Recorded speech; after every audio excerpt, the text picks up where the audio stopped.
Year 1977। Indian cinema का अलग ही scene चल रहा है।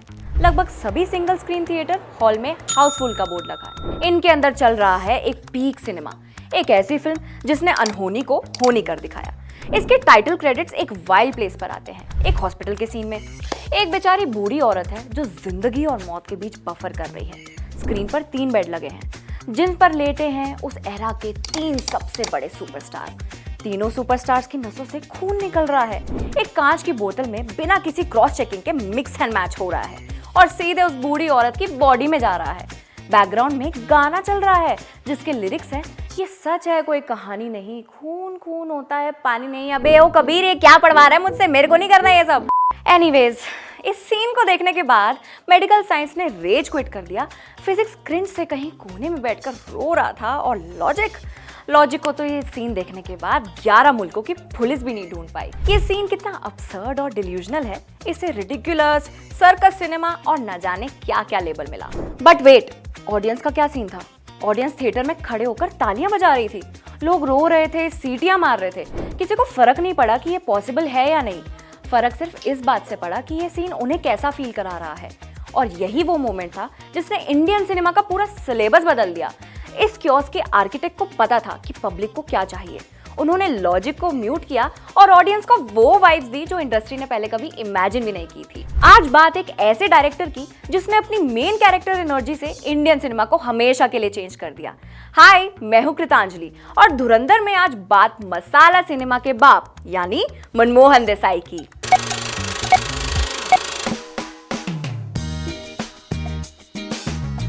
1947 के बाद का इंडिया सिर्फ इंडिपेंडेंट नहीं था, वो इमोशनली बर्नआउट भी था। पार्टीशन, पॉवर्टी, अनएम्प्लॉयमेंट और सिस्टम का स्लो पेस, ये सब उस एरा की हार्श रियलिटी थी। लोगों की जिंदगी में स्टेबिलिटी नहीं थी, सर्टेनिटी नहीं थी और जस्टिस अक्सर डिलेड या डिनाइड था। इंडियन सिनेमा भी उसी मूड में था, थोड़ा सोबर, थोड़ा सीरियस और full on socially conscious. Cinema society का मिरर बना हुआ था। 1950s और 60s की फिल्में पोएटिक थी, सोशली रिस्पॉन्सिबल थी, चाहे वो गुरुदत्त की प्यासा हो जिसमें सोसाइटी की टॉक्सिक बेरुखी थी, या राज कपूर की श्री 420 का इनोसेंट स्ट्रगल।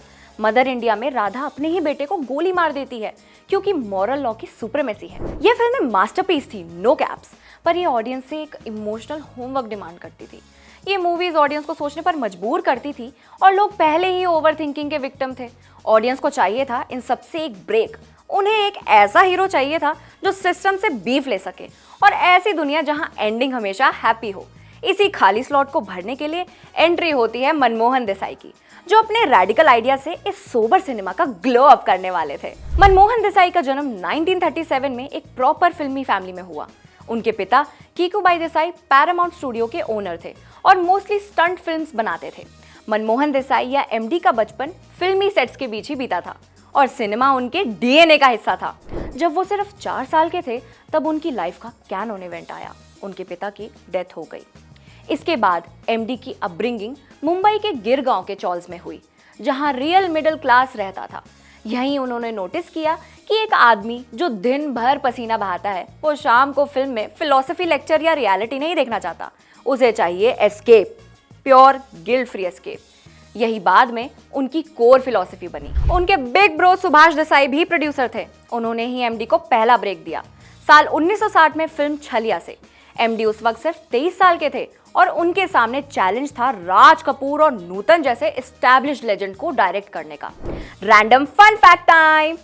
इसी फिल्म के शूटिंग के टाइम राज कपूर और एमडी के बीच एक गाने पर क्रिएटिव डिफरेंस का इशू हुआ, इतना बड़ा कि राज कपूर उन्हें फिल्म से निकालने वाले थे। बट जब ये गाना आया और राज कपूर ने इसे देखा तो वो खुद एमडी के फैन हो गए थे। यही ट्रैक बाद में उस एरा का सबसे मेमोरेबल गानों में से एक बना। गाना था डम डम डिगा डिगा। फिल्म हिट हुई और एमडी के करियर ने ग्रोथ पकड़ी। एमडी का विजन इंसेनली बेस्ड था। उन्होंने उस टाइम सिनेमा के ऑपरेटिंग सिस्टम को अनइंस्टॉल किया और अपना कस्टम ओएस लॉन्च किया। इस नए सिस्टम में उन्होंने सिनेमा को आर्ट की जगह एक थीम पार्क की तरह ट्रीट किया। वो फिल्मों को राइड्स की तरह डिजाइन करते थे जिसमें सभी एलिमेंट्स होते थे। पहले कॉमेडी का राइड, फिर इमोशनल डिप, फिर एक्शन का लूप और फिर सॉन्ग का कलरफुल डिस्ट्रैक्शन। उनके ओएस में स्मूथ ट्रांजिशन इंपॉर्टेंट नहीं थी, इंपॉर्टेंट था कि ऑडियंस बोर ना हो। इसी वजह से क्रिटिक्स उन्हें सर्कस वाला कहते थे और देसाई एक गीगा चैट की तरह जवाब देते थे, हाँ बिल्कुल मेरा सिनेमा सर्कस है और देखो मेरी सारी टिकट सोल्ड आउट है। मनमोहन देसाई की मूवीज के कांस्टेंट हिट होने की वजह थी उनका एक खास चीट कोड। ये हैशटैग था lost and found plus coincidence का। चाहे कुंभ का मेला हो या तूफान आए या थैनोस का स्नैप हो जाए, एमडी के यूनिवर्स में एक चीज पक्की थी, बचपन में बिछड़ना और एंड में किसी वाइल्ड कोइंसिडेंस की वजह से मिल जाना। आज के गूगल मैप्स और आधार कार्ड टाइम्स में ये फॉर्मूला लॉस लग सकता है, पर उस वक्त ये इमोशन का पीक था। एमडी ने इस एमओ को बार बार यूज किया। आज हमें लेजी राइटिंग लग सकती है गाइस, लेकिन एमडी स्कूल ऑफ थॉट में ये इंडियन स्टोरी टेलिंग का कोर था। उनके अकॉर्डिंग इंडियन ऑडियंस बचपन से ही फोक स्टोरी सुनती आ रही है जो डेस्टिनी ड्रिवन है। इंडियन ऑडियंस प्रोबेबिलिटी नहीं डेस्टिनी समझती है। एमडी का करियर ओवरनाइट एक्सप्लोड हुआ।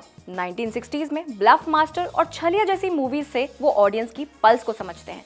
फिर आता है 1970 से 1983 तक का टाइम, जिसे उनका गॉड मोड फेज भी कह सकते हैं। 1977 में उन्होंने वो फ्लेक्स किया जो वर्ल्ड सिनेमा में कोई नहीं कर पाया। एक ही साल में 4 मेगा ब्लॉकबस्टर्स, धर्मवीर, चाचा भतीजा, परवरिश और अमर अकबर एंथनी। वो एक ऐसा मनी मशीन बन गए थे जिसमें एक तरफ से स्क्रिप्ट डालो और दूसरी तरफ से बॉक्स ऑफिस के रिकॉर्ड टूट कर निकलते थे। हर स्टार उनके साथ काम करना चाहता था। Complete domination. 80s के एरा के एंड तक सिस्टम थोड़ा स्लो होने लगता है। मर्द और कुली हिट तो थी, पर उसमें कुछ भी न्यू नहीं था। जस्ट लाइक आईफोन 14, 15 एंड 16 का डिजाइन। फिर आई गंगा जमुना सरस्वती, जो बुरी तरह फ्लॉप हुई। ऑडियंस का टेस्ट चेंज हो रहा था। अब मार्केट में आ गए थे आमिर खान और सलमान खान जैसे चॉकलेट हीरोज। एमडी का लाउड और बड़ा मसाला अब आउटडेटेड लगने लगा था और धीरे धीरे लाइक ब्लैकबेरी वो इंडस्ट्री से फेड आउट हो गए। अमर अकबर एंथनी देसाई सिनेमावर्स का पीक था। ये सिर्फ एक हिट फिल्म नहीं थी, ये एक कल्चरल मोमेंट था। कोई सेक्युलरिज्म पर लेक्चर नहीं, कोई आइडियोलॉजी डंप नहीं, यूनिटी को प्रीच नहीं किया गया, बस नॉर्मलाइज किया गया। इस फिल्म के ओपनिंग क्रेडिट वाले सीन को ही ले लीजिए। अब 3 भाई सारे रूल साइडलाइन करके एक साथ अपना खून अपनी माँ को देते हैं। इस सीन में कोई लॉजिक नहीं था, यहाँ तक कि स्टारकास्ट को भी ये अनयूजुअल लगा। लेकिन एमडी का ओपिनियन था, लॉजिक से इमोशंस नहीं आते, बिलीफ से आते हैं। इस फिल्म ने सारे रिकॉर्ड तोड़ दिए थे। 1982 में कुली फिल्म की शूटिंग के टाइम हुई अमिताभ बच्चन की इंजरी एमडी की जर्नी का मेजर पॉइंट है। जब अमिताभ हॉस्पिटल में रिकवरी कर रहे थे, तब उन्होंने रियल लाइफ की दुआओं को स्क्रीन पर उतारा। ओरिजिनल क्लाइमैक्स जिसमें अमिताभ का कैरेक्टर मरने वाला था, उसे चेंज किया। ये मार्केटिंग नहीं थी, ये प्योर इमोशनल कनेक्शन था और इसका रिजल्ट कुली रिलीज होते ही उस टाइम की मेगा हिट बन जाती है। अब बात उस कोलैब की जिसने बॉलीवुड का डीएनए ही बदल दिया। अगर अमिताभ शहंशाह बने तो एमडी उनके गेम डिजाइनर थे। इनकी लोड बहुत इंटरेस्टिंग है। अमर अकबर एंथनी के उस मिरर सीन के बाद जहां अमिताभ खुद का इलाज करते हैं, एमडी इतने इम्प्रेस हुए कि उन्होंने कसम खा ली कि वो अमिताभ के साथ ही अपनी सबसे बड़ी फिल्म बनाएंगे। इन दोनों ने मिलकर सिनेमा का पावर अप मोड ऑन कर दिया। नसीब, कुली, मर्द, इन फिल्मों में अमिताभ सिर्फ हीरो नहीं थे, वो एक वाइब थे। उन्होंने अमिताभ को एक नया फ्लेवर और कॉमिक अंदाज दिया जो उनकी एंग्री इमेज को बैलेंस करता था। इस ब्लेंड ने अमिताभ को यूनिवर्सल अपील दी। मनमोहन देसाई की personal life just like his movies dramatic थी। सक्सेस के बाद भी उन्होंने कभी अपना गिरगांव वाला घर नहीं छोड़ा। घर की बालकनी उनका नेटफ्लिक्स थी और नीचे होती एक्टिविटीज उनके शोज, जिसे वो घंटों तक बिंज वॉच करते थे। जैसे उनकी मूवीज रोलर कोस्टर राइड्स होती थी, उनकी लाइफ भी ऐसे ही अनएक्सपेक्टेड टर्न्स एंड ट्विस्ट से भरी थी। जब वो 42 साल के थे, तब 1979 में उनकी वाइफ जीवन प्रभा की डेथ हो गई थी। उनके जाने के बाद वो काफी लोनली हो गए थे। बट कुछ साल बाद उनकी लाइफ की मूवी में नया लव एंगल आया, जिनका नाम था नंदा। लोर है कि कई बार just to see her glimpse वो अपनी फिल्मों को उनके घर के बाहर शूट करते थे। वहीदा रहमान ने उन दोनों को मिलवाया था, जिसके बाद कहानी सगाई तक भी पहुंची, पर ये रिश्ता शादी तक नहीं पहुंच सका। 1 मार्च 1994 इंडियन सिनेमा के लिए एक ट्रैजिक दिन था। एमडी की अपने घर की बालकनी से गिरकर डेथ हो गई। उनकी डेथ पर कई कॉन्स्पिरेसी थ्योरीज बनी जो आज तक चलती हैं। उनका एंड भी just like his movies sudden, unexpected और ड्रामेटिक था।